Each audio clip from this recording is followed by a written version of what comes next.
Muy buenas noches para todos y todas. Les damos una cordial bienvenida al Centro de Formación y Acción Social Fray Gabriel Gutiérrez Ramírez, OFM de la Comunidad Franciscana, provincia de la Santa Fe, y la Universidad de San Buenaventura en Colombia. Les da una bienvenida a su diplomado en espiritualidad franciscana. En esta noche entramos a la sesión o el tema número 17, diálogo con la cultura. La espiritualidad franciscana en diálogo con las corrientes culturales contemporáneas. Ese es el tema que nos compete en el día de hoy. Y al igual que el día martes, hoy también nos acompaña Fray Jonatán Córdoba Arias, OFM, nuestro filósofo de cabecera, también iniciador de este centro de formación Fray Gabriel. Gracias a Fray Jonatán por estar con nosotros en esta noche y por acompañarnos. Bienvenido, Fray Jonatán. Muchísimas gracias a todos y cada uno de ustedes por este espacio y también por este momento de reflexión. El día de hoy vamos a trabajar de manera muy especial este tema que ya ha señalado Miguel Ricardo, tiene que ver con el diálogo de la cultura y las corrientes culturales desde la mirada de la espiritualidad franciscana. Vamos a comenzar entonces este momento de reflexión. Lo he querido compartir en tres grandes momentos. Normalmente en algunas de mis charlas o conferencias yo suelo ponerle de pronto como un matiz o un título o subtítulo, si me lo permiten decir así, de estas conferencias y de estos acercamientos.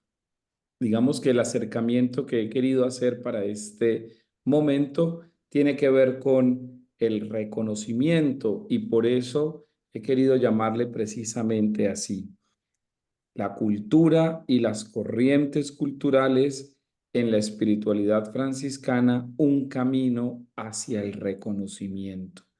Y hablo de reconocimiento porque será una categoría que no solamente está presente en la propia espiritualidad franciscana, sino que también está matizada y señalada casi que en todos aquellos escenarios desde donde se pretenda hablar de la cultura. Pareciese ser inclusive un arrojo o una conclusión abierta que está presente desde el estructuralismo levistrociano, desde el mismo estructuralismo jovesiano, inclusive desde el punto de vista premoderno, el reconocimiento como una señal de la modernidad que atisbaba casi que con ganzúa, pero que no lograba llegar a ese matiz, pero que ya luego en la filosofía contemporánea y en la misma antropología cultural se va convirtiendo en un hito de la historia postmoderna y propiamente del pensamiento contemporáneo. Hablar del reconocimiento se debe convertir para nosotros desde la espiritualidad franciscana en un signo, y como lo veremos más adelante, no solo es una categoría plástica de emociones o de reflexiones o de artificios argumentativos o teóricos, sino que el reconocimiento es una realidad concreta que se matizó en tiempos, en escenarios, en escuelas e inclusive en tratados filosóficos. Ya van viendo más o menos hacia dónde quiero apuntar con este diálogo de la espiritualidad franciscana de cara al diálogo con la cultura, hacia el reconocimiento, comprendiendo que este hacia ya nos pone en camino, que este hacia ya es una preposición que nos va lanzando hacia, como su palabra lo indica, a un lugar simbólico, un lugar geográfico, un lugar teórico, un lugar espiritual, un lugar religioso, un lugar antropológico, un lugar cultural. El reconocimiento como el escenario desde el que estamos partiendo y hacia el cual de alguna manera queremos llegar. Voy entonces a compartir tres momentos de ese hacia el reconocimiento en diálogo con la cultura. Primero quiero que comprendamos algunas razones legítimas para señalar la cultura. ¿Cuáles serían esas razones que legitiman que un diplomado en espiritualidad franciscana o que una persona, sea que esté desarrollando o no estudios en el franciscanismo, tenga que acercarse a la cultura? ¿Cuáles serían esas razones que legitiman hablar de la cultura? Segundo, vamos a hablar de las relaciones entre la cultura y la espiritualidad franciscana. ¿Cómo se encuentran? ¿Cuáles son esas relaciones que subyacen al concepto de cultura desde este ámbito de la espiritualidad? Y tercero, como suelo de pronto hacerlo en muchos escenarios, y este no será la excepción, hablarles un poco como de algunos retos de la cultura a la fe y de la fe a la cultura. Porque aquí, si estamos hablando de las corrientes culturales, entonces tendríamos ya que decir de entrada que la propia fe tiene unos desafíos, unos retos que le hace a la cultura, pero a su vez la cultura tiene retos que le hace a la fe. Y por eso estamos planteando esos encuentros entre una orilla y otra. Y vamos a ver si esto que llamamos, entre comillas, orillas, nos puede ayudar a acercarnos para generar puentes. Y por eso, si ustedes lo quieren poner un poco en términos coloquiales, esta conferencia sencillamente es la conferencia de las tres R's. Es la conferencia de las razones, la conferencia de las relaciones y la conferencia de los retos. Es así entonces como he querido dar inicio a este momento. Y lo que sintetiza esas razones, esas relaciones y esos retos es la R o la R de reconocimiento.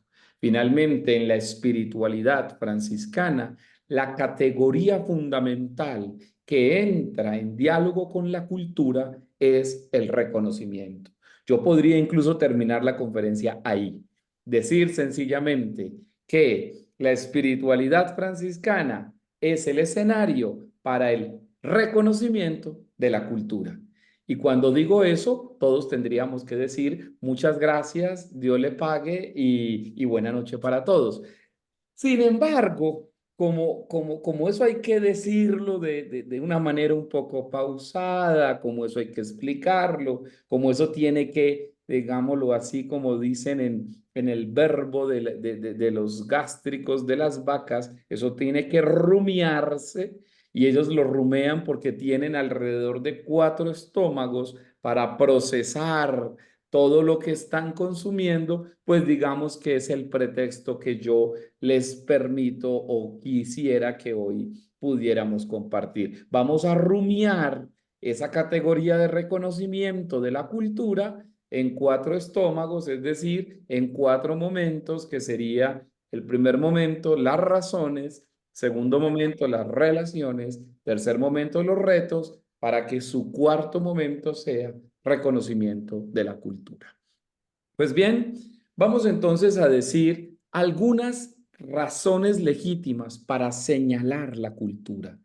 Con razones no estamos refiriéndonos aquí a argumentaciones sistemáticas, historiográficas, elaboradas en el tiempo, sino que nos estamos refiriendo a aquellos motivos suficientes, motivos de razón suficiente para poder afirmar que sea necesaria esta categoría de cultura en nuestro tiempo, porque debemos decirlo, no es este acercamiento a la cultura no es nuevo, ni en la espiritualidad franciscana, ni en la teología en general.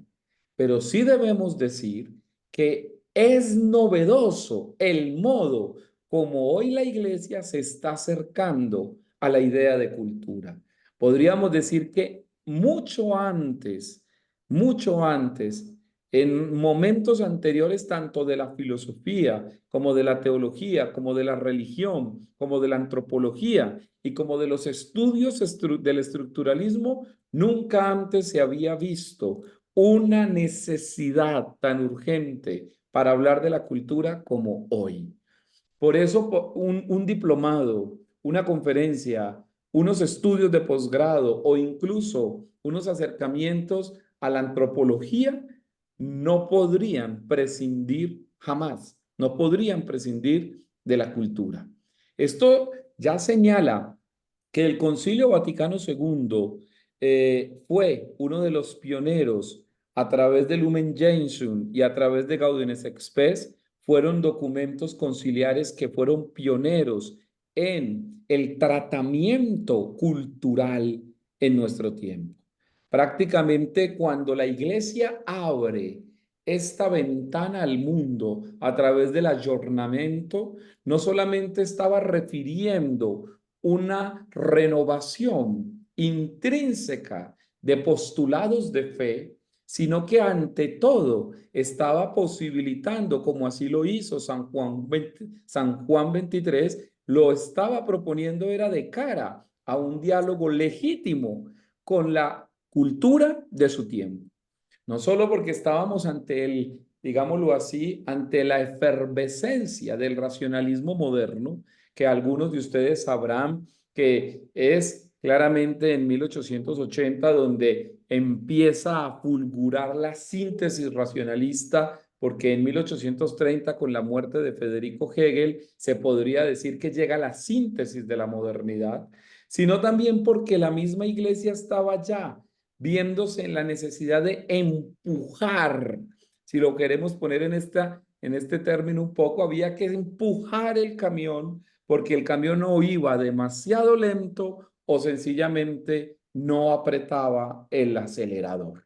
Y por eso la iglesia como institución necesitó poner el acelerador a funcionar y esto implica que debía estar a la altura del hombre, a la altura de la razón y a la altura de la cultura.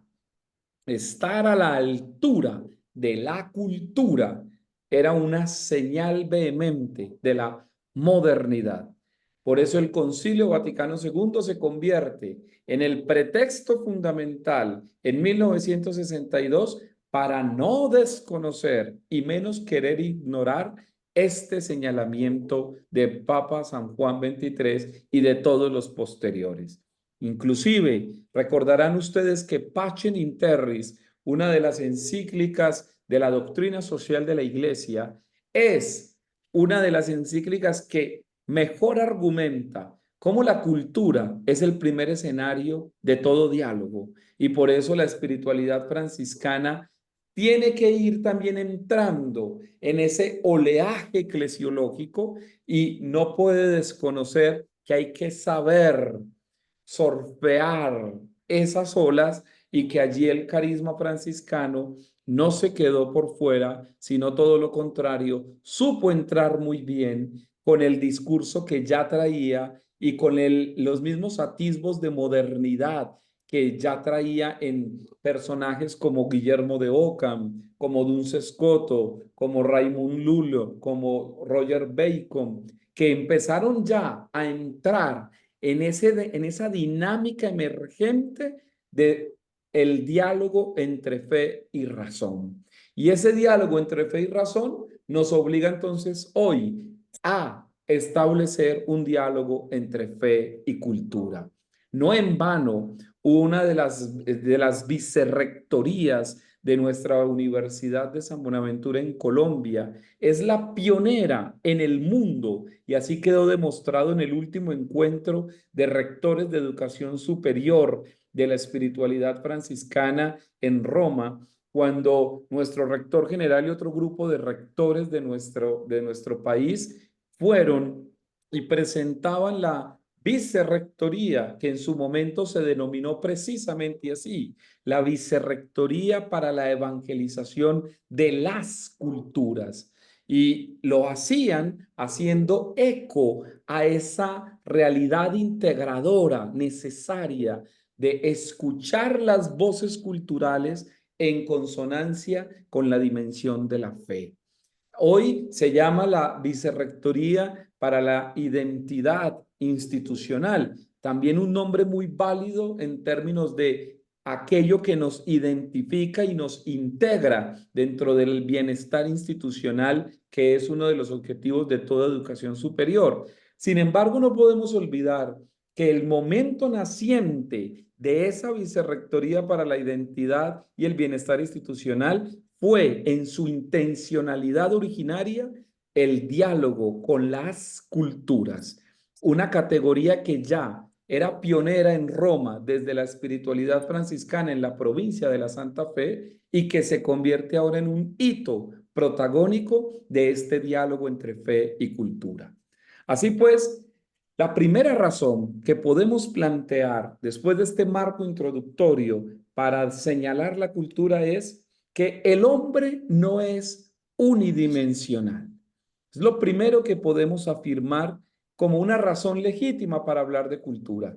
Es el escenario de la cultura el que nos demuestra que el hombre no es unidimensional, sino que el hombre es multicultural. Si es multicultural, entonces la dimensión humana del hombre tiene múltiples facetas, múltiples dimensiones. Y por eso, una de las definiciones de cultura que nos ofrece Ángel Cordovilla en su libro, que lo recomiendo como un ejercicio de lectura, Crisis de Dios y Crisis de Fe, en su libro Volver a lo Esencial, así se llama el libro, Crisis de Dios y Crisis de Fe, en este texto va a señalar él que el concepto que a su juicio es más justo para hablar de cultura es aquel según la cual la cultura es el conjunto de incertidumbres, búsquedas y complejidades que hacen al ser humano lo que somos.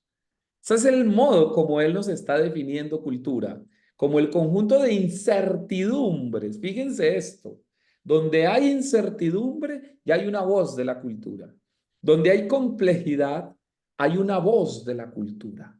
Donde hay contextos múltiples, ya no está hablando ni la psicología, ni la antropología, ni está hablando la teología o la cartografía de la filosofía, sino que está hablando la cultura.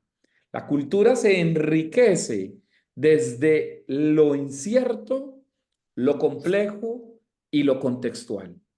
Y estas tres realidades de la incertidumbre, la complejidad y el contexto son, a juicio de Ángel Cordovilla, el proceso que instaura en nosotros un ser cultural.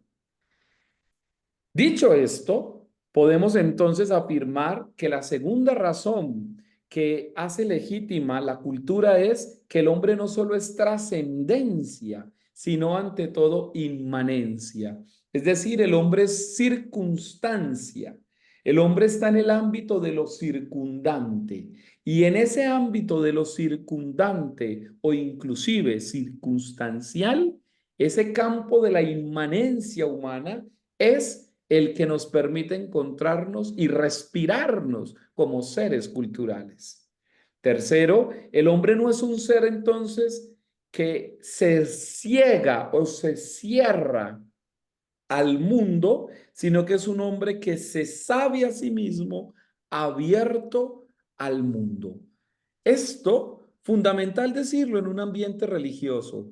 ¿Por qué? Porque una de las grandes crisis que no está presente en Francisco de Asís, y ojo, lo aclaro, porque ya cuando pasemos a las relaciones, se van a dar cuenta que en Francisco de Asís nunca hay ceguera ante el mundo, siempre hay es una apertura al mundo.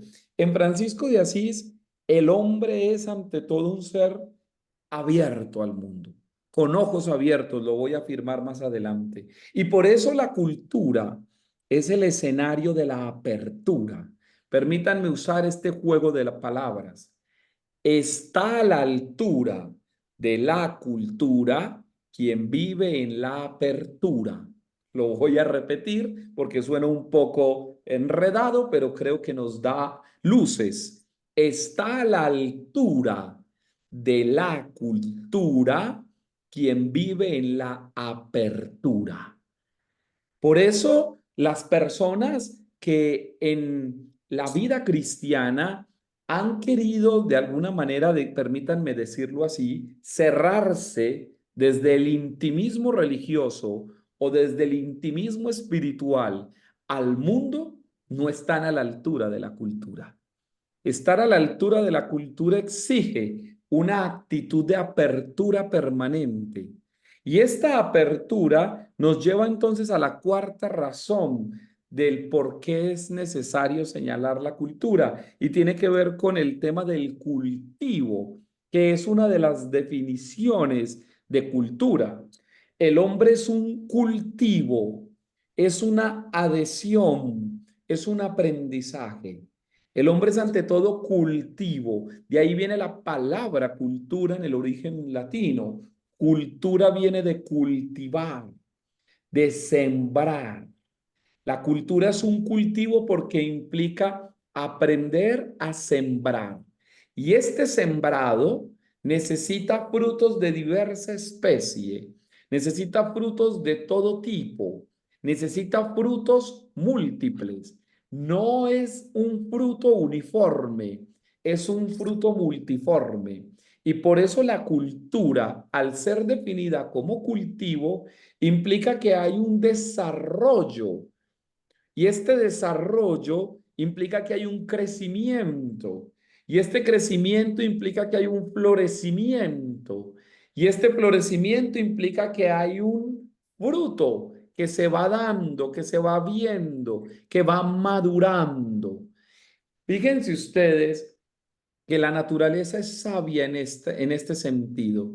Cuando ha madurado el fruto, si el fruto no se recoge, él cae por sí mismo. ¿Qué implica esto? Que si el fruto cae, entonces desciende. Miren la analogía, lo que está maduro debe descender. Lo que está maduro debe ser tomado por el hombre. Y por eso la cultura, al ser el cultivo de la maduración, implica que nosotros debemos aprender a recoger los frutos. Siguiente razón. El hombre se comprende como un ser contingente con las cosas. Por eso el mundo de las cosas es el mundo de la cultura. La cultura no está directamente relacionada con las ideas teóricas, sino que la cultura está directamente relacionada con las ideas prácticas. Podríamos afirmar, según Levi-Strauss, que toda estructura se sumerge en la vida práctica de la cultura. Esa es la definición del estructuralismo de Levi-Strauss, padre del estructuralismo moderno y contemporáneo, quien nos va a abrir desde esta escuela filosófica esta idea de cultura. La cultura es el mundo circundante de toda estructura humana. Por eso no hay estructura sin cultura y solo gracias a la cultura es que podemos sostener las estructuras. Comprendernos entonces como seres contingentes con las cosas significa que el hombre no es solo ni está llamado a las abstracciones de los conceptos, sino a los aprendizajes de las cosas. Tener las cosas frente a nosotros es lo que nos permite comprenderlas, porque no se trata solo de señalar los conceptos, sino de aprender a convivir con ellos. Y quien nos enseña a convivir con los conceptos es la cultura. Así pues, el hombre hace de la cultura un signo, un símbolo y una estructura. Estas son las tres cosas que hacemos con la cultura. La cultura es un signo porque finalmente está en las cosas circundantes. Es un símbolo porque podemos abstraerla y llevarla a un concepto. Y es una estructura porque cada uno de nosotros está envuelto en ella y uno no podría separarse de ella. Ustedes no me pueden decir, aquí está la cultura y aquí estoy yo.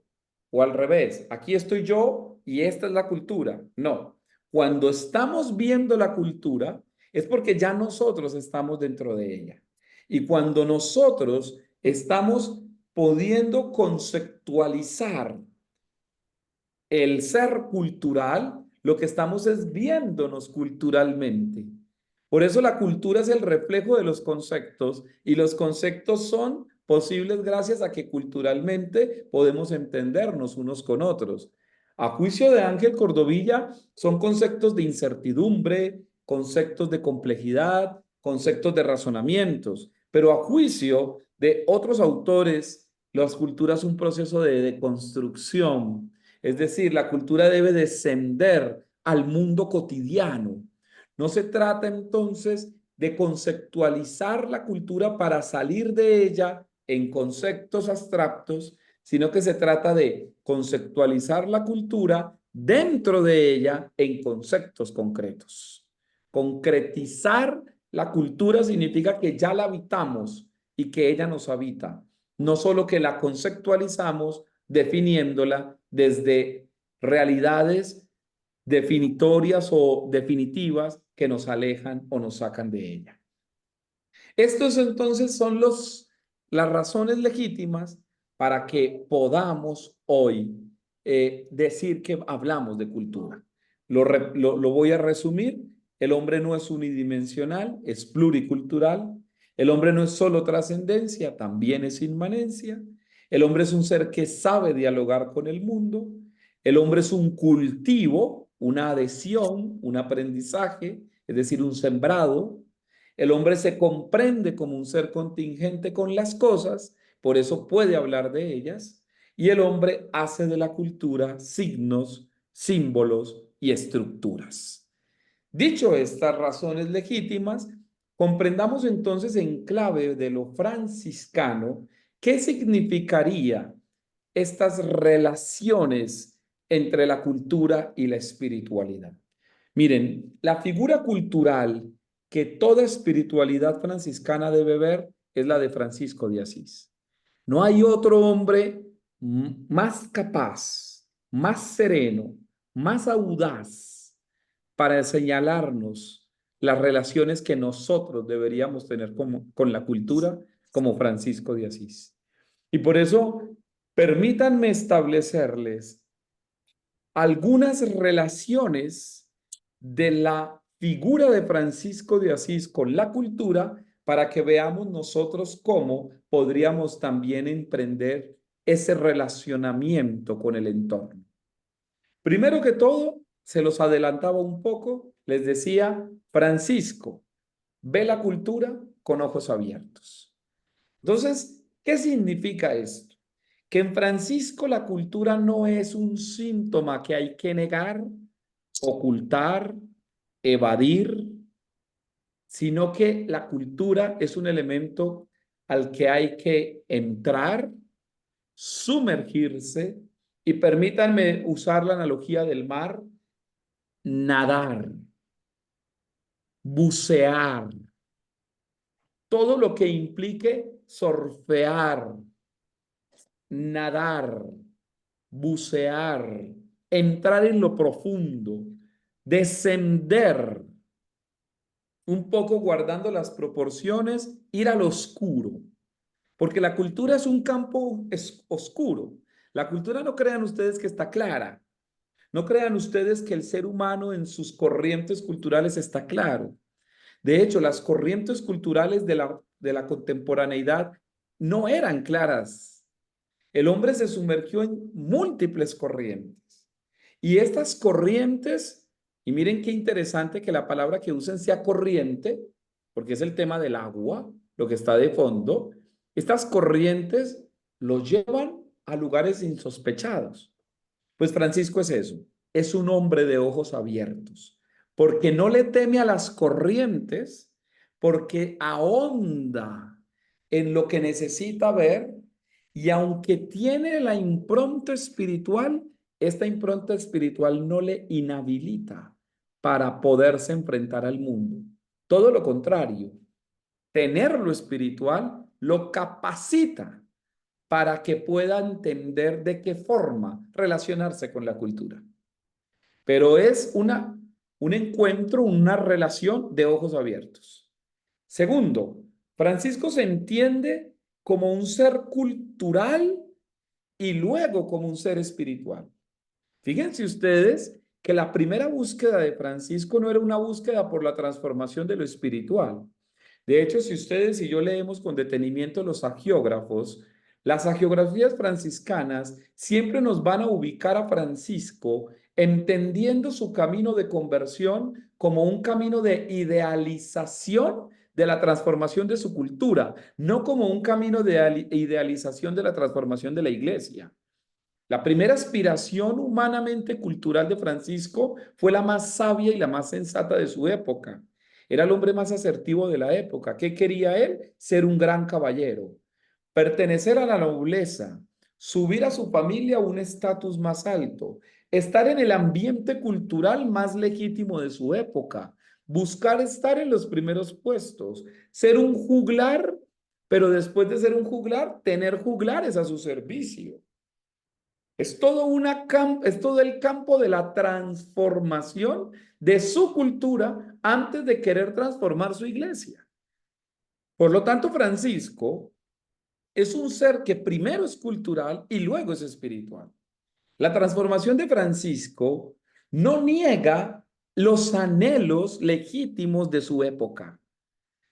De hecho, dense ustedes cuenta que hay un texto en el que va a hablar de que deja de ser caballero, renuncia a ser caballero, pero se convierte en heraldo de Cristo. Sigue manejando los mismos términos que derivan de la cultura, pero encausados hacia una nueva manera de ver lo cultural. Francisco entiende una teología ascendente y una teología descendente en el mundo de la cultura. No se trata solo de que él buscara comprender su contexto para llevarlo a Dios, sino que se trataba sobre todo de traer a Dios a su contexto. Y traer a Dios al contexto implica ya no ver a Cristo en las grandes paredes de los monasterios, sino llevarlo a las calles de los juglares de Asís. Esto significa que Francisco es el hombre cultural por excelencia, porque es capaz de abrirse con toda naturalidad y sin ningún tipo de resistencia al contexto epocal. Francisco deviene de la inducción y no solo de la deducción. Es decir, Francisco es un hombre altamente inductivo. ¿Qué significa esto? La inducción es un método que busca en la epistemología o en el conocimiento ir de las partes al todo, no solo de la totalidad a las partes. Si ustedes me permiten decirlo así, Francisco es un hombre maestro de la inducción. Y es maestro de la inducción porque su búsqueda consiste en aprender a ver las cosas sencillas y desde la sencillez de las cosas demostrar su función en el mundo. Eso es la cultura. La cultura es la capacidad que tiene el ser humano para ver las cosas y viéndolas encuentra su capacidad de transformación de las mismas para poderles dar un giro diferente. Pues eso es Francisco.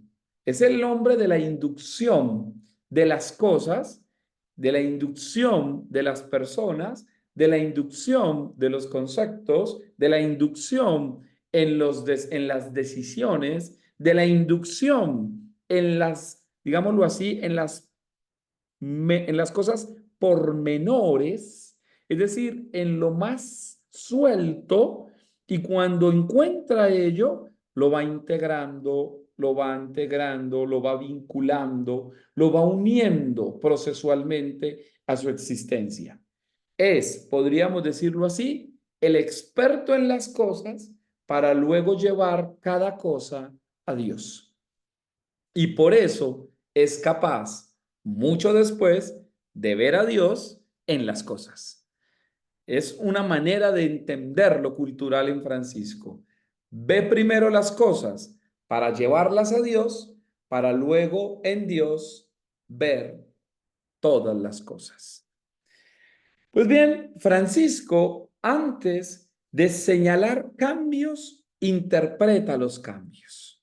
Esta es otra de las relaciones con la cultura. Francisco no busca transformar la cultura cuando la ve, sino que busca ver la cultura para luego transformarla. Podríamos decir que Francisco es el hombre de cambios, pero no de cambios vacíos, no de cambios insulsos, no de cambios sin contenido, sino que Francisco es el hombre de los cambios culturales porque ha sido capaz de tener una cultura de su propio cambio. Francisco de Asís se ve y se percibe a sí mismo como hijo de una cultura. Fíjense ustedes que él no niega la cultura. Hoy en día hay muchas tendencias y sobre todo de la espiritualidad, y perdón decirlo así, de algunos movimientos eclesiales, por querer negar el ambiente cultural en el que estamos. Y cuidado, nadie nega que el ambiente cultural en el que estamos es difícil, lo sabemos, pero que sea difícil no es el pretexto que legitima la negación de las corrientes culturales que encontramos. Que sea difícil es el mejor pretexto para poder transformar lo que veamos necesario. Ese es el punto claro que encuentra Francisco, que Francisco es hijo de una cultura para hacer de su cultura nuevos hijos. Y por eso, solamente en la medida en que Francisco se entiende como hijo de la cultura, es que puede comprenderla para hacer que su cultura tenga nuevos hijos. De allí que Francisco es protagónico porque comprende el contexto y responde con protagonismo a ese contexto que le apremia. Francisco no apaga el espíritu de las culturas, sino que enciende nuevas culturas desde su espíritu. Lo voy a repetir. Francisco no apaga el espíritu de las culturas, sino que enciende nuevas culturas con su espíritu.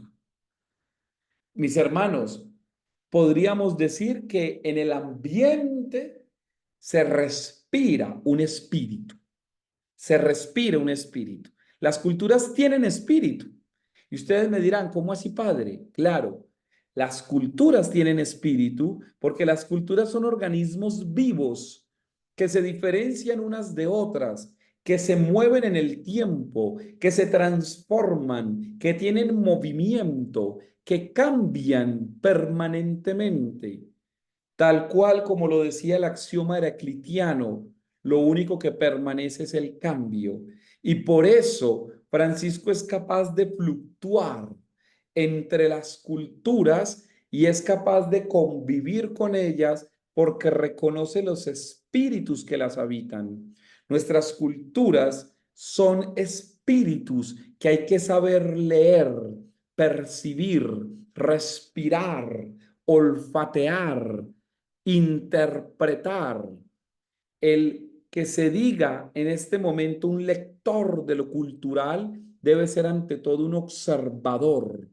Debe aprender a captar el ambiente antes de querer imponer lo que considera de él. Podríamos afirmar que el mundo de hoy, cuando se enfrenta a las corrientes culturales, a lo que se enfrenta es a la capacidad de inacción frente a ellas para poder dejar y permitir que las culturas sean, para evadir el intervencionismo del ego que me lleva a querer cambiar lo que encuentro sin encontrar lo que debo cambiar. Ahí está el punto fundamental de lo cultural. Lo cultural es un ambiente en el que hay que sumergirse para leer el contexto y después de haberlo leído, poder entrar profundamente en los gritos que estas corrientes culturales reclaman de cara a nosotros. Así pues, estas relaciones de Francisco con la cultura instauran en nosotros unos desafíos que nos empiezan casi que que a hacer como a voz de retos, a modo de retos para entender en qué debería consistir el diálogo cultural con el diálogo espiritual desde un carisma como el nuestro, que es el franciscano, y del cual, como les he dicho, tiende o debería tender al reconocimiento. ¿Cuáles serían entonces estos retos? Miren, si me han seguido bien, hemos visto que las razones legítimas para señalar la cultura las tiene el hombre. El hombre es el que tiene las razones legítimas para decirse a sí mismo cultural. Que las relaciones de Francisco con la cultura son un ejemplo y un modelo de cómo nosotros podemos ser nuevos franciscos en nuestra nueva cultura. Y por eso la evangelización se convierte en el reto cultural por excelencia. Así pues, las razones legítimas tienen como tópico al hombre, las relaciones tienen como tópico a Francisco y los retos tienen como tópico a la evangelización. ¿Cuáles serían entonces los retos de la evangelización en consonancia con la cultura? ¿Cuáles son esos retos que la cultura le hace a la fe y que la fe le hace a la cultura? Permítanme establecer al menos 7 grandes retos. El primero, la evangelización debe ser capaz de incomodarse a sí misma. Esto en palabras más sencillas, hermanos, significa que el evangelio es incómodo. Y por eso el evangelio no entró de manera plena en la época de Francisco en su cultura. Tanto así que Francisco fue apedreado, rechazado, sacado a las afueras de Asís, vilipendiado por sus propios compañeros, fue perseguido en su propio contexto, rechazado y desheredado por su propio padre, constreñido, limitado por las condiciones eclesiales de la época. Es decir, su modo de vivir el evangelio incomodó a la cultura. Y por eso el primer reto que tenemos de cara a la cultura es volver a señalar el evangelio como un mensaje incómodo. No puede ser posible que quieras entrar en la cultura queriendo acomodarte a los valores que la cultura promete cuando no son valores auténticos. No podríamos pensar que el reto que le hace la fe a la cultura es que la fe se acomode al ambiente cultural. Todo lo contrario, la fe debe aprender a incomodar los ambientes de la cultura para que a su vez también la cultura se incomode ante la fe. Segundo, la evangelización no debe solo buscar la conversión que dimana de la fe, sino la impregnación de prácticas de vida que la cultura reclama. ¿Qué significa esto? Pues hermanos, significa con sencillez que si bien la evangelización busca la adhesión a Cristo y la conversión personal, la cultura también debe ser un escenario para evangelizar. Y por eso es mucho más fácil, y se los digo así abiertamente, es mucho más fácil hablar de conversión de la fe que hablar de cultura de conversión. Es mucho más fácil que usted pretenda convertir sus prácticas frente a la moralidad de manera sencilla, que usted querer y desear que su fe pueda transformarse para que su evangelización vaya a la cultura y en la cultura tenga eco y tenga voz. Los autores como Karl Rahner, en su texto de Curso Fundamental sobre la Fe, va a plantear una realidad muy interesante. Él va a decir, es mucho más fácil ascender desde la fe que transformar la cultura. ¿Por qué? Porque la fe, vista desde una realidad unidimensional, vista desde una realidad singular, es sencillamente, como su palabra lo indica, una adhesión de seguimiento a una persona. Y ya. Y eso relativamente, en términos del diálogo con la cultura, es fácil. Pero que mi evangelización sea capaz no solo de convertir a quienes dicen tener fe, sino que sea capaz de llegar a quienes tienen otras formas de pensar condicionadas por sus rasgos culturales, eso sí que es difícil.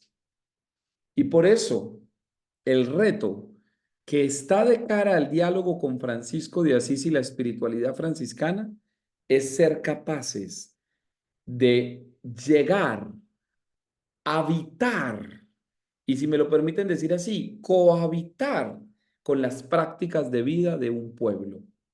Cuando usted es capaz que su fe no violente las prácticas de vida de un pueblo, entonces ese pueblo está transformando no solo su religiosidad, sino sus propios modos habituales de vida. La vida cotidiana es la vida de la cultura y la cultura está para entender los mecanismos de la vida cotidiana. Por eso la evangelización de la cultura, siguiente reto, es a su vez la intronización de nuevas verdades. Quien es capaz de vivir la fe en medio de la cultura debe ser capaz también de escuchar las verdades de la cultura misma. El hombre de hoy tiene verdades que debemos aprender a escuchar, que no solamente se trata de imponer las verdades que vienen de la doctrina, sino que ante todo se trata de que la doctrina aprenda a escuchar otras verdades para poder entablar un diálogo. Francisco de Asís, lo decíamos la vez pasada, Francisco de Asís es ecuménico porque es capaz de no verse como el único dueño de la verdad, sino como el portador de una propuesta de verdad. Pues bien, la cultura también tiene verdades que nos deben ayudar a señalar, a ser como faros que la fe debe aprender a ver para saber si estamos o no en sintonía del hombre de hoy. El hombre de hoy tiene emociones blandas, no emociones sólidas. El hombre de hoy psicológicamente es más inconstante que antes. La fe debe aprender a trabajar con ciertos grados de inconstancia de los seres humanos. El hombre de hoy es un hombre que ha relativizado muchos de los principios que para nosotros son claros. La fe debe aprender a entrar en algunos de estos principios para entenderlos, para comprenderlos, para captarlos, no para relativizar los principios de la propia fe, sino para no entrar con fundamentalismos que socaven las formas experienciales de otras culturas. El hombre de hoy ha entrado en la así llamado el mundo de los sentimientos, el mundo frágil, la sociedad de cristal. Pues la fe, si bien debe llegar a fortalecer esas culturas, también debe aprender a quebrarse en ocasiones para poder recoger las aristas de un ser humano fragmentado. Decía el Papa Francisco de Asís que cuando el ser humano nos tire piedras, nosotros deberíamos aprender a recogerlas y hacer de ellas cimientos. Y ahí es donde está la clave. Cuando a la fe le tiran piedra, hay que ir a recoger esas piedras y hacer de eso que nos tiraron cimientos. La evangelización entonces nos hace entender que a sí misma ella es transcultural. La evangelización no es unicultural. La evangelización es transcultural, es decir, debe traspasar las realidades humanas, las carencias, las ausencias, las omisiones, todo aquello que el ser humano, de lo que el ser humano adolece, es también un escenario de la evangelización cultural. Y por eso Francisco de Asís nos lo ha dejado como un legado casi que axiomático, y es la sensibilidad con el que sufre. Es una caracterización de la cultura franciscana. Por eso nosotros podríamos decir sin lugar a dudas y sin ningún temor que todo el que se diga franciscano es un experto de lo fragmentario, es un experto de lo que se divide, es un experto de las partes, no es un experto de los todos, de las totalidades, es ante todo un experto de lo que fragmentado debe ir a unir, es un experto de las piezas para volverlas a poner en el rompecabezas, es un experto de los vulnerables para volverlos a poner en el lugar de los fuertes. El experto en franciscanismo de la cultura es un experto en las incertidumbres para llevar a la cultura a las certezas. Así pues, la evangelización y la cultura es el escenario del futuro y no solo del presente. Quien se diga evangelizador de la cultura es un evangelizador del futuro. ¿Por qué? Porque la cultura será lo único que tendremos y lo único que heredaremos en las futuras generaciones. Fíjense ustedes que el ámbito de la cultura es el único ámbito que no puede ni reemplazar la inteligencia artificial ni destruir el relativismo contemporáneo. Hay algo con lo que el ser humano jamás podrá jugar y es con el ser de las culturas y de los pueblos. Y por eso, aunque algunas culturas que nosotros conocemos se están extinguiendo, otras están sosteniéndose en lo único que les queda. Por eso, la cultura es el escenario de las raíces. Y Francisco de Asís fue capaz de convivir con las raíces. El primer reto de la evangelización hoy es llegar a las raíces culturales. La evangelización es, en comparación con las culturas, la maestra de todo lenguaje que sabe no solo dar, sino de todo lenguaje que sabe recibir. No se trata entonces que el lenguaje de la fe sea impuesto en el lenguaje de los pueblos. Se trata de que el lenguaje de los pueblos sea una propuesta que pueda iluminar la fe.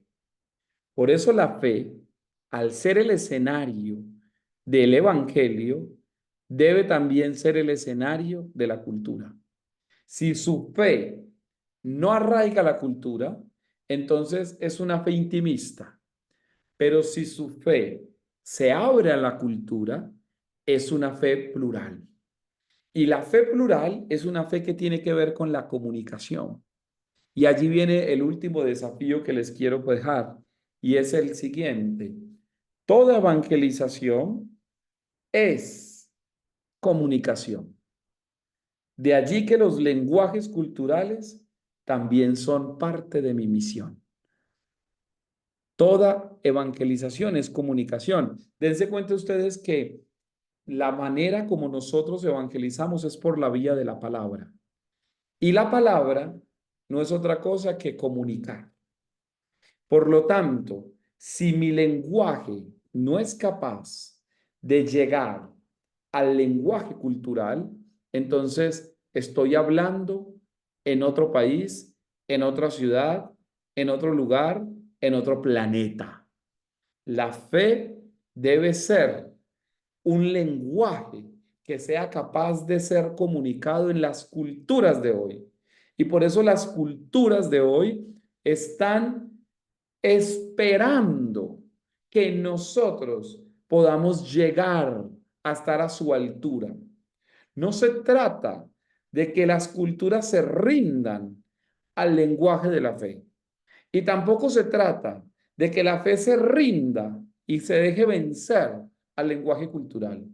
Pero sí se trata de que humildemente, en el ámbito de la fe, reconozcamos que llegó un momento en el que la cultura se alejó, tomó distancia, se fue como un meteorito a otra galaxia y pareciese que nosotros desde la fe estamos intentando entrar a esa galaxia para poder hacernos entender y poder calar en lo que esas culturas nos están dando. El gran peligro es que entremos a un agujero negro en el que no haya ninguna salida y quedemos oscurecidos en nuestro lenguaje mítico de la fe y no seamos capaces de llegar a lo que estas culturas nos están reclamando. Por eso necesitamos de una estrella que venga y nos vuelva a iluminar y nos dé nuevamente el coraje para saber interpretar los lenguajes culturales y desde allí hacer de esos lenguajes culturales una misión que estructurada y organizadamente nos permita convivir y comulgar con las corrientes culturales de hoy, las corrientes juveniles, las corrientes ideológicas, las corrientes sociológicas, las nuevas visiones de hombre, las nuevas visiones de fe, los diálogos ecuménicos, las formas y expresiones de los grupos urbanos, las comunidades indígenas, las comunidades latinoamericanas, las comunidades europeas en su anquilosamiento y envejecimiento, y las formas agnósticas de ver el mundo son todos lugares necesarios para que la fe y el carisma franciscano esté a la altura de entrar. Yo terminaría diciéndoles que el ser humano hoy más que nunca necesita ser iluminado por una espiritualidad franciscana que esté a la altura de los lenguajes de nuestro tiempo. Si ustedes me permiten decirlo así, no estamos solo ante el desafío de conocer los conceptos que la cultura trae para que sepamos entrar en ella. Estamos sobre todo ante el desafío de un lenguaje capaz de estar en la transmisión y en la comunicación a la altura de lo que la cultura está reclamando hace siglos. La cultura hoy es el escenario privilegiado de la evangelización y la espiritualidad franciscana, siguiendo estas relaciones que he dado de Francisco, poniendo estas razones legítimas que he encontrado en el ser humano en general, es el escenario propicio para que ya no solo nos transformemos en conductas morales, sino ante todo en consensos éticos que las culturas nos reclaman. Si la cultura está en otra galaxia y la fe está en otra galaxia, entonces ustedes y yo, desde la espiritualidad franciscana, somos la estrella que iluminando las dos galaxias nunca entre por un agujero negro, sino que siempre pueda transitar de un lado para otro para que comulguemos juntos en la gran unidad que necesitan los pueblos. Y Francisco de Asís es esa estrella. Si la miran, nunca van a perder el camino. Muchas gracias.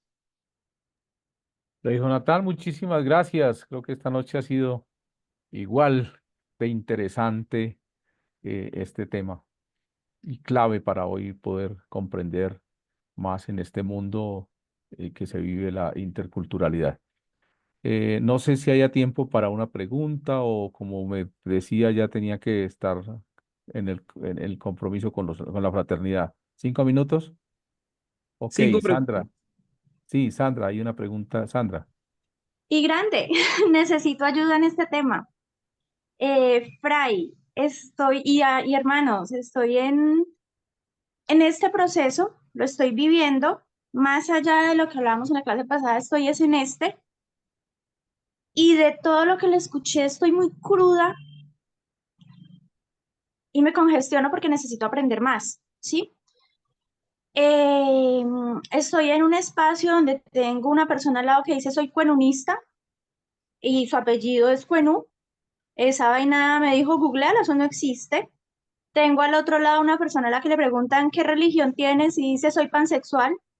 Tengo al frente una persona que dice, no, yo estoy por la aniquilación de todas las religiones, incluido el satanismo, y las he practicado todas. Y yo, y estoy en un ambiente así súper fuerte, súper pesado.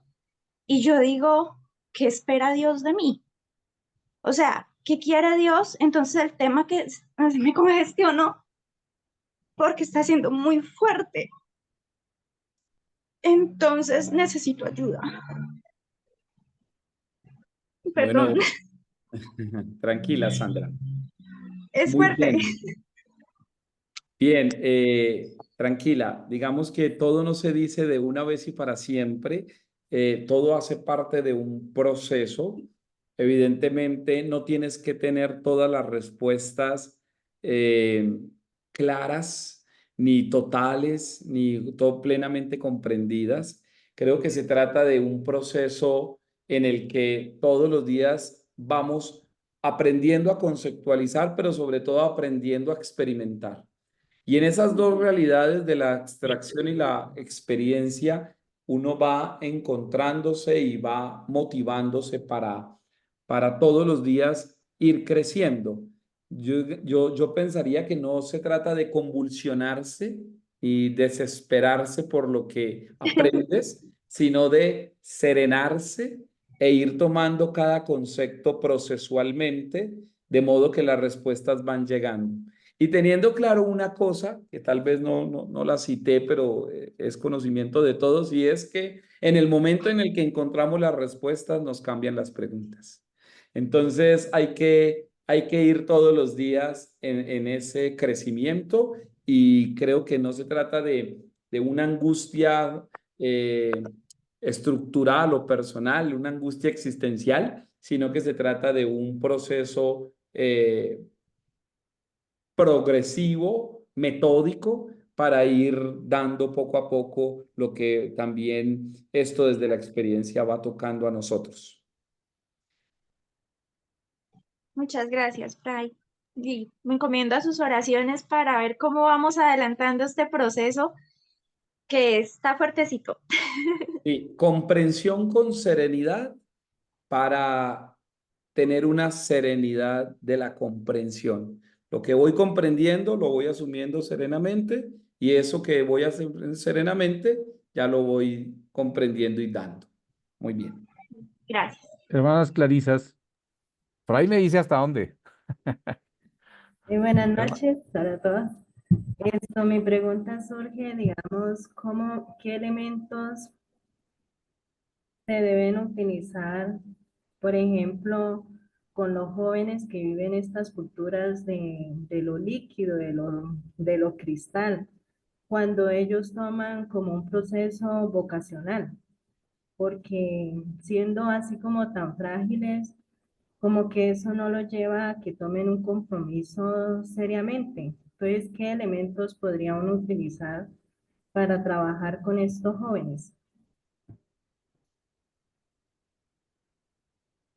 Bien, muchas gracias por la pregunta y pues bueno, no sabía que aquí estaban las hermanas Clarisas, qué alegría y sobre todo las de Pamplona, a quienes les tengo una reverencia especial y les amo a todas. Qué bueno verlas, sentirlas y en algún momento espero ir a gozar de esos fríos pamploneses.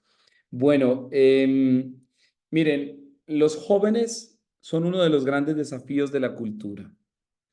Yo pensaría que más que llenar una receta de elementos, lo que hay que tener es dos tipos de actitudes. Yo hablaría más de dos actitudes importantes desde la realidad juvenil. La primera es que los jóvenes tienen búsquedas exactamente igual de legítimas que las nuestras. No pensemos que los jóvenes, por el hecho de ser jóvenes, están en una especie de infantilismo conceptual o infantilismo de vivencias. No, sencillamente tienen nuestras mismas búsquedas en un grado no sumo, en el grado en el que les corresponde. Entonces, lo primero es creerles, Yo se los puedo afirmar categóricamente. Yo trabajé alrededor de 10 años con jóvenes y fui formado en la Central de Juventudes, que es una institución que forma para jóvenes, de jóvenes a jóvenes, y eran jóvenes evangelizando jóvenes. ¿Por qué? Porque se sabía que las búsquedas de ellos son igualmente de legítimas que cualquier otra. Entonces, lo primero es no desacreditar sus búsquedas, tener la actitud de confiar en que sus búsquedas son legítimas, pero tal vez el modo como lo buscan no es el más adecuado. Entonces, nuestra corrección no está en cambiarle sus búsquedas, sino encontrar el modo para que sus búsquedas se encuentren con Cristo. Y la segunda actitud que considero que es muy oportuna es intentar, que es un intento, no es realmente una fórmula, como lo digo, intentar ser coherentes en nuestras propuestas de evangelización, porque el joven repugna la incoherencia. Cuando usted pretende evangelizar a un joven y le dices una cosa y le muestras otra, él queda totalmente desubicado en su brújula. El joven ama la coherencia. Inclusive, perdón decirlo así, la coherencia para el mal o la coherencia para el bien. Porque si usted le muestra al joven algo negativo y coherentemente le demuestra por qué es negativo de A, B a C y lo hace, lo hace. El joven sicario está convencido de que matar le da plata y eso es coherente con su doctrina del sicariato y lo hace. Pero el joven que está convencido de que se siente amado por algo superior llamado Jesucristo y que ese amor le motiva a hacer el bien, lo hace de tal forma que estás después y lo ves en un confesionario diciendo, Padre, perdóneme porque falté a la Eucaristía el domingo. Así que el ámbito de la coherencia es el ámbito de la correlación de la cultura juvenil. En donde hay coherencia, hay correlación. Y por eso la correlación es el modo de habitar en las culturas juveniles. Ustedes en eso no tienen problema porque ustedes se esfuerzan por la coherencia todos los días. Así que en ese sentido, vayan adelante y sigan avante porque cuando las ven a ustedes en la coherencia de su propuesta de vida, les van a creer. Es verdad que muchas gracias.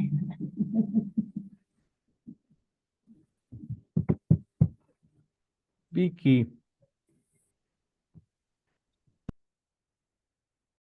Buenas noches. Bueno, yo me esperaba una conferencia de la parte cultural popular de, de, de San Francisco, ¿no?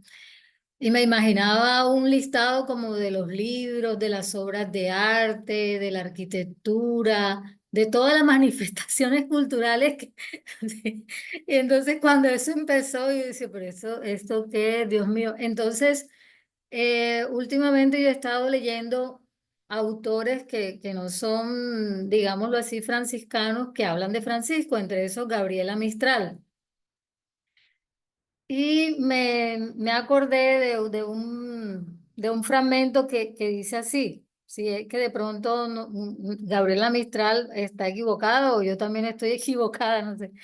Cuando el mundo repentinamente se endurece y se torna en una especie de fiera mitológica, en vez de la consumada humanidad que Dios deseara, el genio franciscano, que es sobre todo un genio espiritual, se expande, se hace más sólido y se intensifica como lo hacen las fuerzas cósmicas. Ese es de Gabriela Mistral en el libro Los motivos de Francisco. Sí, al final, yo creo que la metáfora que usted utilizó de las dos galaxias fue reveladora en el sentido de que las galaxias también pueden hacer canibalismo galáctico. Una galaxia devora a otra. Por ejemplo, nosotros estamos en una parte del universo en donde nuestra galaxia podrá ser devorada por otra. ¿sí? Y el ejemplo del agujero negro que lleva de pronto, ¿no? Pues si siente mucho temor al ver algo como un agujero negro, no sentirnos como fracturados en la comunicación, sino que tiene que establecerse una estrella que oriente todo esto. Entonces, cuando se dio el momento de la metáfora, yo me hice la pregunta, ¿será que toda la cultura popular que hay en este momento actual aleja en realidad del ideal de Francisco o acerca o nos acerca más? Excelente, excelente tu intervención y la forma como conduces tu interpretación y la manera como terminas con la pregunta. Respecto a la primera parte, pues sí, no iba a ser una radiografía de la cultura artística de Francisco, no era mi objetivo. Digamos que eso es algo que uno puede encontrar claramente en los libros de historia de Giotto y punto, pero interpretar a Giotto es otra cosa. Segundo, muy interesante la propuesta porque en realidad la analogía lo que busca es que cada uno la interprete según su posicionamiento cultural. Digamos que lo ideal en el ámbito franciscano de la cultura es no invadir, no intervenir, dejar ser, dejar fluir. Y eso tiene riesgos. Yo soy consciente de eso y la iglesia es consciente de eso. Aún así, sería el camino. Porque cuando queremos invadir, entonces ya no estamos evangelizando la cultura, sino colonizando la cultura. O inclusive, perdónenme la palabra, conquistando la cultura, dominando la cultura. Creo que se trata desde un proceso de evangelización que empieza por el camino de la apertura y no de colonización que comienza a veces con el camino de la imposición. Y el último punto, a ver, yo siento lo siguiente. Yo siento que lo que estás planteando tiene de fondo una noción franciscana por excelencia. Y es hacia donde yo los quiero llevar en esta conferencia, y es el reconocimiento. Lo que interesa de la cultura popular es reconocer todas las facetas para saber en dónde mi intervención cala, tiene lugar. Porque la cultura popular no necesita ser cambiada de formas subyacentes, sino de formas y accidentes de procedimiento. Levi-Strauss, cuando plantea el estructuralismo, dice que la estructura necesita 100 años para cambiar. Y por eso después, autores como Hans King va a plantear que lo que cambia no es la estructura, sino el paradigma que sostiene la estructura. Más allá de entrar en la discusión de cuál tuvo razón, si lo que tenemos que cambiar es de base la estructura o el paradigma que se construye alrededor, lo que interesa denotar aquí es que sí es necesario una corrección de los procedimientos. Y por eso las culturas en sí mismas deben ser respetadas, pero hay procedimientos que se tornan riesgosos y ellos sí necesitan ser evangelizados. Y cuando vamos a intentar ver los riesgos, entonces vamos comprendiendo como qué lupa debemos seguir para transformar los condicionamientos, los accidentes, las formas. Sí se trata de una transformación de formas, porque si queremos llegar a transformar el fondo, esos fondos son riesgosos porque nos volvemos colonizadores. Y yo creo que un evangelizador no es un colonizador. Debemos tener eso claro. Un evangelizador no es un colonizador. Un evangelizador es un comunicador, un promotor, alguien que está proponiendo una nueva manera, que está señalando un giro. Permítanme decirlo un poco así filosóficamente, está dando hermenéuticas, pero no está dando imposiciones. Está mostrando perspectivas de mundo, no imposiciones de ideología. Y por eso las culturas populares requieren de transformaciones en los modos de vida, pero no necesariamente en los modos de fondo. Ese es el punto. Gracias por tu pregunta. Gracias, muchas gracias. Muy bien. No sé si hay alguna otra pregunta.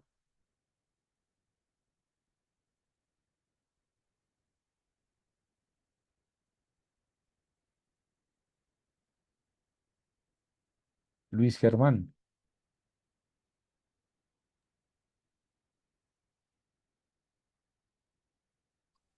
Muchas gracias. Buenas noches. Yo laboro en un ambiente donde en el sector por donde trabajo hay muchos jóvenes consumidores de droga. Y es muy problemático porque se paran en la puerta de la oficina a hablarnos, a fumar. Y si uno les dice algo, estos se enojan y les dicen que usted está muy viejito para esto. ¿Cómo tomar una posición con estos muchachos? Incluso algunos de los muchachos con los que yo trabajo, también algunos son consumidores. Y uno brega mucho con ellos, pero ellos dicen, lo que pasa es que usted está viejo y ya no nos entiende. ¿Qué hacer para que estos muchachos, o no les pueda llegar a estos muchachos, para que ellos puedan entender que lo que se está haciendo, lo que están haciendo está mal hecho? Ellos mismos están dañando su cuerpo, ellos mismos están dañando su cerebro, su mente cuando está consumiendo todas estas cosas. ¿Qué hacer para que estos muchachos reaccionen? Muchas gracias. Bueno, muchas gracias a ti, Luis Germán. Una pregunta muy concreta y claramente desafiante. Creo que el fenómeno cultural de la drogadicción no se resuelve en una noche, pero sí considero que hay estrategias que pueden ayudar. Al menos comparto claramente dos. La primera, requerimos de mayor agresividad. Necesitamos mayor agresividad entre sociedad, política y educación. Creo que es una de las primeras formas más directas y concretas de poder establecer alternativas. La primera alternativa es que nos comulguemos entre el ámbito de lo político, el ámbito educativo y el ámbito espiritual. Porque si solo nosotros, los de la vida, los de la dimensión espiritual, estamos viendo la necesidad de la transformación de la drogadicción de nuestros jóvenes, pero para lo político es antes conveniente porque los tiene anclados y anestesiados. Y desde el ámbito educativo, cuando queremos resolver el asunto de raíz o lo queremos volver una propuesta de ley o lo queremos formar en ámbitos de la conciencia y no nos lo permiten, entonces lo primero que necesitamos es una comunión real entre lo político, lo educativo y lo religioso. Si no logramos esta comunión de ponernos de acuerdo en que la drogadicción no es un mecanismo de poder para la política, no es un lugar de censura para lo educativo y no es un lugar de discriminación para lo religioso, entonces podemos entrar a dialogar. Y lo segundo que yo pensaría es que necesitamos fortalecer la conciencia social.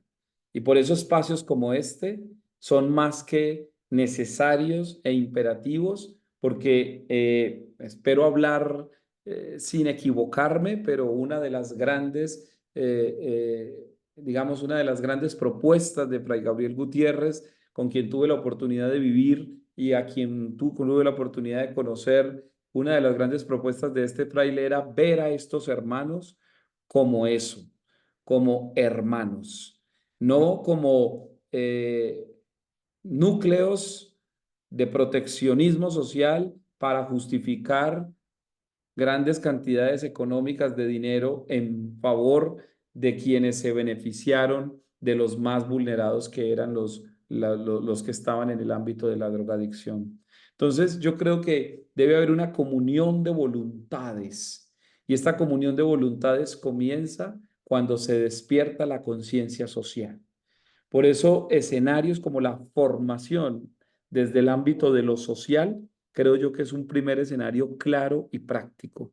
Ya tenemos al menos a uno, Luis Germán, y con Luis Germán seguro habrán muchos más. De modo que siento que es generar una comunión de voluntades, comunión de voluntades, comunión de voluntades. Cuando tenemos muchas comuniones de voluntades, entonces ya vamos a ser mucho más grandes que aquellos drogadictos que queremos sacar y por eso esos drogadictos van a merecer tener un lugar, un hogar y una hoguera. Lugar, hogar y hoguera. Creo que para llegar allá ya estamos arrancando al menos desde un ámbito que es la formación de lo social. Este paso es indiscutible y cuando este paso se siga dando y multiplicando y replicando, entonces vendrá el ámbito de las estrategias entre lo político, lo educativo y lo religioso.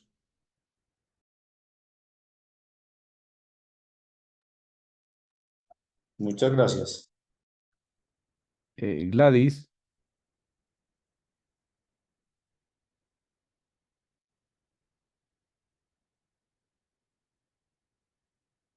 Sí, ¿sí me escuchan? Buenas perfecto, noches. Gladys. Bienvenida, Gladys.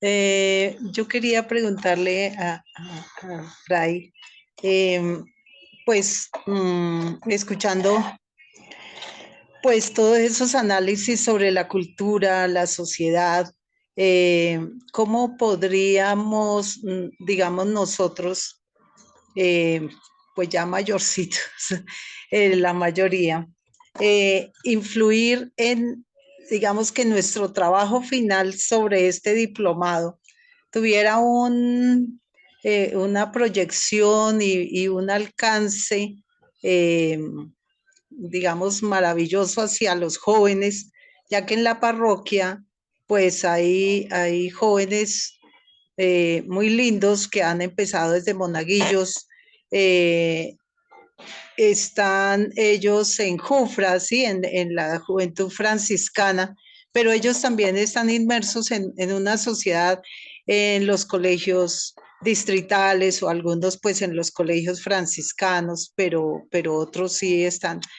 Y pasan muchísimas cosas, o sea, en ese ambiente, en esa sociedad, en este mundo, mmm, pues sí quisiera como que pues aquí habláramos a ver cómo sería una muy buena motivación de hacer un trabajo que influyera en esa juventud y en ese ambiente de los jóvenes, donde ellos también se sientan valorados, se sientan que su trabajo o digamos, pues la propuesta que de pronto estamos pensando, pues llegue a influir en sus demás compañeritos o sus hermanos, pues así sea de los colegios o de la misma comunidad parroquial.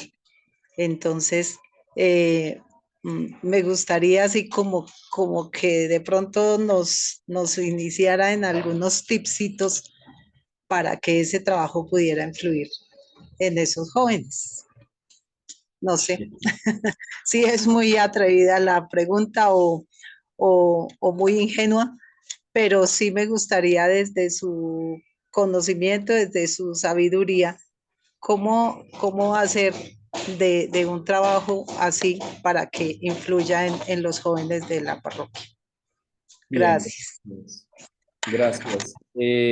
Vuelvo, insisto, yo no tengo todas las fórmulas y quiero aclararlo, ¿no? Digamos que todo lo que ustedes están viendo y reconociendo en este ámbito del diplomado seguro les va a ayudar y les va a dar todos los elementos que de pronto en conjunto sistemático e integrador de los contenidos ustedes pueden recibir. Yo te diría al menos solo dos cosas, como dos pautas importantes. Una pauta de reflexión que he venido haciendo durante años y es el siguiente y es los jóvenes solo caminan con aquellos con donde se sientan reconocidos. Donde un joven se siente reconocido, se siente llamado a una misión superior. Si usted, un joven, le encuentra, perdón poner esta palabra, le encuentra el quid, el punto fundamental en esa dimensión fundamental, ahí van a encontrar un lugar. El reconocimiento es el escenario del protagonismo juvenil. Lo voy a decir como lo decía el padre Luis María Fernández, uno de los grandes promotores de la evangelización juvenil en Colombia después del Bogotazo. Él dijo, los únicos jóvenes capaces de salvar Colombia son los que se sintieron amados. Y yo creo que ahí es donde está la clave. Cuando el joven se siente reconocido, en ese reconocimiento encuentra un impulso motivacional y transformador para llegar a otros y crecer.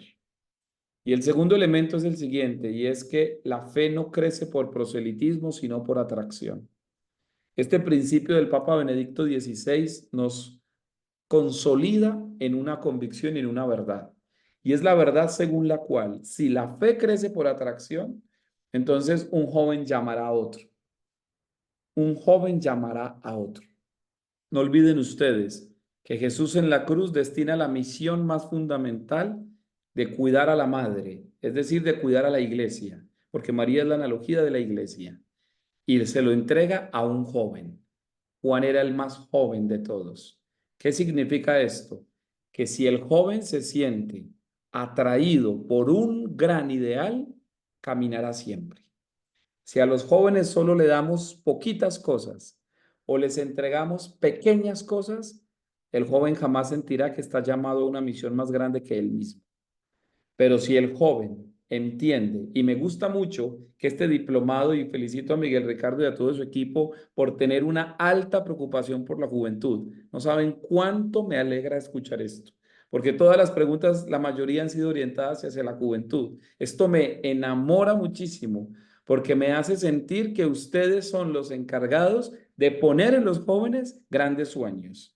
Así que si ustedes le dan a los jóvenes grandes motivos para soñar, créanme que ya tienen mucho ellos que transformar. Te diría esas dos cosas. Muy Muchísimas bien. gracias por su respuesta. Bueno, muchas gracias, Fray Jonatán. Creo que han sido dos sesiones espectaculares. De verdad, muchas gracias por todo el aporte que usted hace al Centro de Formación Fray Gabriel Gutiérrez Ramírez, que es de ustedes. Ese centro es de los franciscanos. Entonces, qué maravilla poderlo tener siempre con nosotros. Fray Jonatán ha sido uno de los profesores que estuvo desde el inicio, diría que fundadores de este centro también, Fray Gabriel Gutiérrez, a nivel de todo lo formativo. Entonces, de verdad, Fray, gracias por acompañarnos en este par de noches. Ha sido espectacular, has generado unos espacios de diálogo espectaculares con nuestros estudiantes.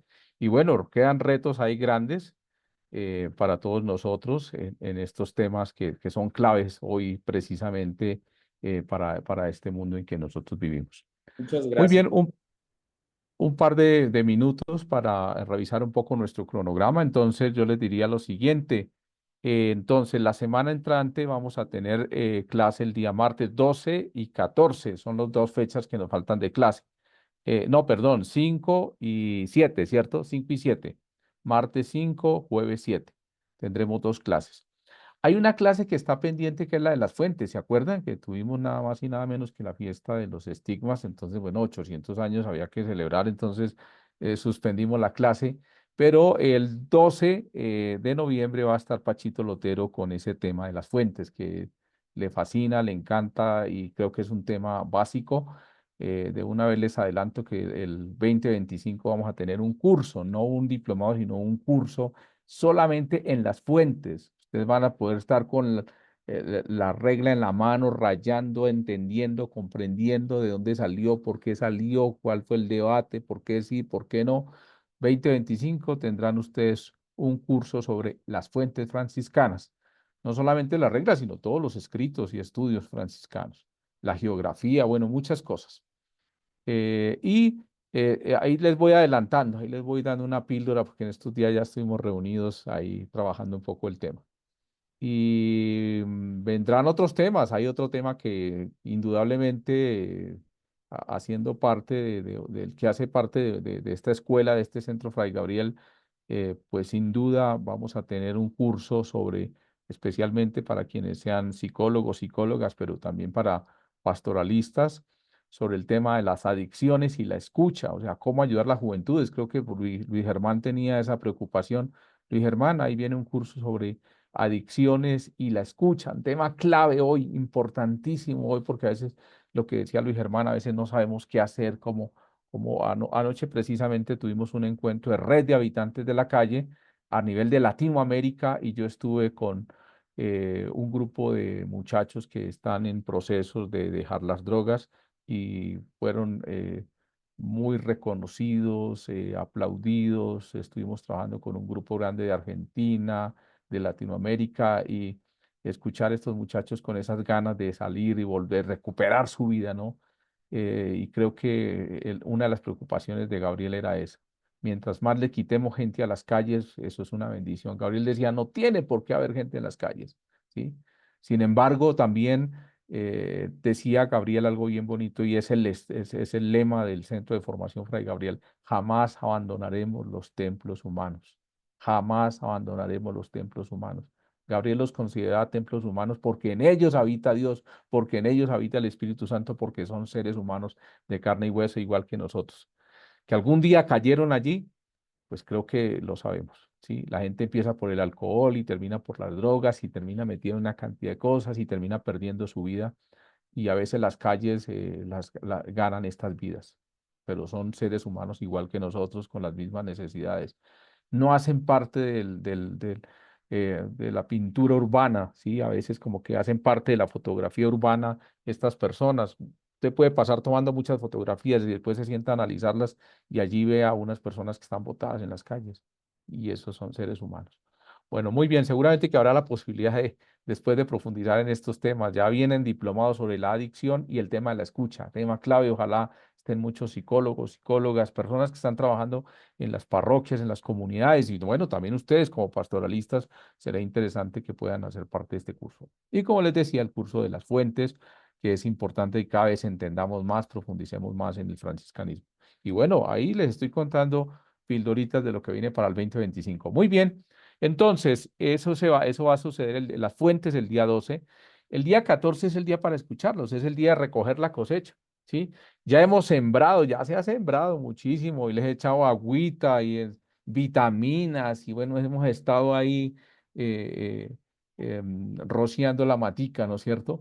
Pero es el momento de recoger la cosecha y entonces este 14 va a estar el padre Francisco Lotero también escuchándolos a ustedes con sus propuestas, ¿sí? Y también seguramente que vendrán recomendaciones para que podamos aterrizar esas propuestas, porque de pronto a veces están por allá en lo etéreo, ¿cierto? Muy bien. Contarles que hoy estuve revisando un poco en plataforma los trabajos de ustedes. Hay cosas bien interesantes en cuanto al tema del proyecto Tau. Yo lo primero que les sugiero a ustedes es que revisen las actividades que ustedes están realizando, que ustedes están trabajando, ¿cierto? Si hay actividades que no están funcionando, hay actividades que ustedes pueden decir, lleva 6 meses y siempre vienen los mismos 3 y los mismos 4, pues no está funcionando. Esa actividad no funciona, ¿sí? Puede ser muy querida por ustedes, puede ser, no, es que esa actividad nació con no sé qué personaje. No, pues muy linda y todo, pero es el momento de decir, ¿para qué se evalúa y para qué se revisa? Para tomar decisiones, ¿cierto?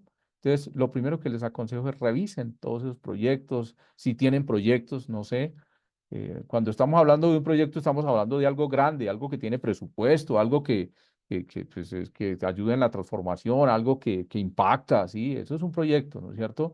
Nosotros por lo menos solamente tenemos, el Centro Fray Gabriel tiene uno con habitantes de calle, y pues tiene su presupuesto y tiene su coordinadora y bueno, tiene su impacto que se está logrando hasta este momento. Eh, claro, el proyecto Taus es algo que lo están haciendo en una universidad, pero que de pronto les puede servir a ustedes, ¿sí? Por ejemplo, quien está trabajando juventudes o quiere trabajar sobre juventudes, vuelva sobre el proyecto Tau, porque hay cosas interesantes que de pronto les pueden servir de cómo poder llegar a las juventudes, que es un tema clave hoy, como lo decíamos ahorita. Muy bien. Y el tema la teología espiritual de Santa Clara, o sea, si nosotros como franciscanos no aprovechamos el legado que dejaron nuestros padres, entonces pues creo que sí, es volver sobre el legado que deja nuestra Madre Santa Clara. Entonces, vuelvan sobre eso, sobre todo eso que dejó ella, ¿sí? Y compártanlo y háganlo saber y cuéntenselo a la gente y cuéntenselo a los niños y cuéntenselo a los jóvenes y seguramente que van a contagiar a muchas personas de ese legado que ellos nos han dejado. Bueno, eso por hablar un poquito de las plataformas ahí. Bueno, entonces, y el 14 estaremos cerrando. 14 estaremos cerrando. Es importante que ustedes, bueno, les decía, trabajos individuales no hay trabajos en equipos, ¿sí? Y estamos haciéndolo por regiones y de pronto, claro, para un monasterio, pues tiene que hacerlo el monasterio, pues es todo un equipo, ¿no? Yo no puedo pedir al monasterio que salga a buscar, no, ellas están allá en su monasterio y de allí pueden hacer. Pero quienes están, pueden trabajar con sus equipos, sus grupos, únanse. Hoy estaba aquí en el chat, por ejemplo, decía que quién es del Valle, que quién es de Barranquilla, que quién no se ha unido, que quién le falta grupo. Por favor, quien no tenga grupo, levante la mano y diga, oiga, yo no tengo grupo y yo quiero hacerme con el de Bogotá, o yo quiero hacerme con el de Barranquilla, o la costa, o yo quiero hacerme, no sé, eh, eso es importante que ustedes lo hagan. La idea con Medellín, ahí con Alfonso. Sí, la idea es tener equipos, tener grupos para poder, porque 5, 6, 7 cabezas piensan un poco más y se trata de elaborar. Ya Bogotá tiene sus equipos, espectacular. Ya las hermanas, por ejemplo, me decían, Miguel, estamos haciendo un videito espectacular, o sea, de eso se trata. Aquí vamos a ver la creatividad de ustedes también, ¿no es cierto? Creo que hoy la tecnología fíjense que estamos acá, hemos pasado unos meses deliciosos acá compartiendo martes y jueves. ¿Gracias a qué? A la tecnología. Si no, pues estaríamos cada uno en nuestra camita. Pero hoy y estos días hemos disfrutado y hemos aprovechado, pues hombre, creo que válganse y pidan ayuda. Que yo no sé cómo grabar un video. La juventud, pídale a un muchacho que le ayude y verá que lo va a hacer rapidito, rapidito, porque esos jóvenes le ayudan a usted a hacer el video, le ayudan a hacer lo que usted quiera, las imágenes como quiera ponerlas. ¿Por qué? Porque nacieron, ellos desde que nacieron ya traen eso con ellos. Bueno, muy bien. ¿Dónde deben enviarme sus trabajos? Entonces ahí les voy a poner el correo centro frgabriel arroba franciscanos franciscanos.org.co. A ese correo electrónico me deben enviar sus trabajos. ¿Cuándo? Hay plazo para que ustedes envíen sus trabajos, como lo vamos a tener el 14. Yo diría que hasta el lunes 11. Hasta el lunes 11 vamos a tener plazo para esos trabajos. Lunes 11 de noviembre. Sí, son trabajos de grupo, son cosas. En las orientaciones está claro. No es, sí, por decir si van a exponer, son 10 minutos que usted va a exponer. Cuando usted va a exponer 10 minutos con 3 diapositivas, usted no necesita más de 3 diapositivas. Sí, 4 diapositivas, 5 diapositivas. Más de eso no necesita. Son 10 minutos. Ensayen la presentación, ¿sí? Ensayen. ¿Quién lo hace? ¿Quién tiene más facilidad? ¿Quién tiene más la posibilidad de comunicar en pocos minutos y ser muy asertivo y de recoger lo que dicen todos? Porque no hay nada más bonito de un trabajo en equipo que cuando uno diga, ay, vea, esa frase la dije yo y la persona que nos representó allá la repitió otra vez. Ah, qué chévere. Ese ejemplo que yo puse cuando estábamos trabajando, vea, lo tomó la persona que expuso para dar el ejemplo. ¿Por qué? Porque se trata de eso, de poder recoger. Y los 10 minutos no representan lo que ustedes van a hacer. No, los 10 minutos es sencillamente porque hay que poner un tiempo, ¿sí? Y yo digo en ese momento, Adriana, listo, arrancan sus 10 minutos. Adriana le queda un minuto. Y cuando les diga le queda un minuto, no es que, bueno, entonces gracias. No, le queda un minuto. Entonces redondee sus ideas y termine el minuto y ya, gracias, ¿sí? Hay gente que es que cuando ensayan ustedes los 10 minutos, es espectacular porque termina los 10 minutos, muchas gracias, y uno dice, exacto, se nota que ensayaron, se nota que prepararon, ¿sí? Que no lleguen a improvisar, que no lleguen, ¿sí? Y cada uno aporte lo que pueda. Mire, estoy colgadísimo, tengo mucho trabajo, estoy súper, pero vea, yo les mando ahí un parrafito, algunas cosas que yo quiero para que los que están ayudando a recoger puedan hacerlo, porque de pronto hay unos que tienen un poco más de tiempo que otros, pero esa es la idea. Ayudémonos entre todos, colaboremos y que ese sueño se convierta en una realidad. Ese sueño se convierta en una realidad. Eh, Cuando ustedes piensen en sus proyectos, piensen en el país que ustedes quieren. Piensen en el país que ustedes sueñan. ¿Sí? Porque eso ayuda a que uno aterrice lo que está pensando. ¿Sí? Lo que estamos construyendo aquí es para nuestro país. ¿Sí? Es para nuestra gente. Es para la gente de nuestro barrio.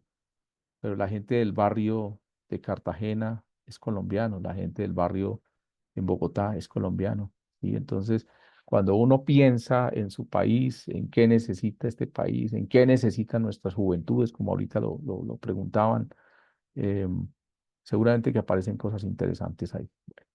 Muchísimas gracias, no los demoro más, qué pena, me pasé 10 minutos, pero era súper importante que esto quedara claro para que ustedes ya tengan su cronograma y tengan a dónde ya copiaron todos el correo, por favor, ahí se lo puse en el chat, ahí lo puse en el chat, cópienlo, por favor, porque después me están preguntando mañana, ¿a qué correo hay que enviar? ¿Listo? Por favor, ahí se los volví a dejar. Muchísimas gracias, de verdad. Qué pena con ustedes haberme pasado unos minutos, pero era súper importante dejar claro y animarlos porque viene el momento de recoger la cosecha. Y cuando ustedes recogen la cosecha, ¿qué quieren? Lo mejor, ¿cierto? Los frutos, ¿cierto? Usted va a recoger el tomatico ese bien así rojo, hermoso, ¿cierto? ¿Sí? O va a recoger esa pera así espectacular, o va a recoger un durazno, uy, qué rico ese durazno, vaya, lo está madurito ya, ¿sí? Y vamos a recoger, seguramente que vamos a tener una cosecha espectacular. Prepárense, anímense, ayúdense. Quien no tenga grupo, levante la mano. Ustedes tienen allá ya cómo comunicarse. Yo les había aplicado los correos con las listas. Entonces, no se varen, no se varen. Publiquen, levanten la mano diciendo, oiga, yo falto de grupo, yo no me quedo no me puedo quedar por fuera. Porque la idea es que todos, así como empezamos todos, todos cerramos. Y lo mejor es que ese 14 de noviembre estemos haciendo el mejor de los cierres, escuchando a los grupos. Seguramente les voy a pedir que ese día 14 vayan preparándose, por favor, para que empecemos más temprano. Vamos a empezar de 6 a 8. Media horita que ganemos es media horita que podemos escucharnos un poco más y no estar al final atropellando el tiempo. Y así como, oiga, le queda un minuto, le quedan dos, y como que la gente sienta que uno le está midiendo. Igual les voy a medir los 10 minutos, pero que los profesores, el Pachito que va a estar con ustedes, ojalá pueda hacer buenas observaciones. Entonces, sería de 6 a 8, ¿sí? Para que de una vez vayan separando sus agendas. Muy buenas noches para todos y todas. Feliz descanso. Muchas gracias. Feliz noche, Hola. Héctor. Cualquier Feliz cosa, descanso a cualquier todos. duda por el Feliz interno, ahí noche. estoy. Feliz noche, que descansen. Nos vemos la Feliz semana que viene. noche. Feliz noche y muchas gracias.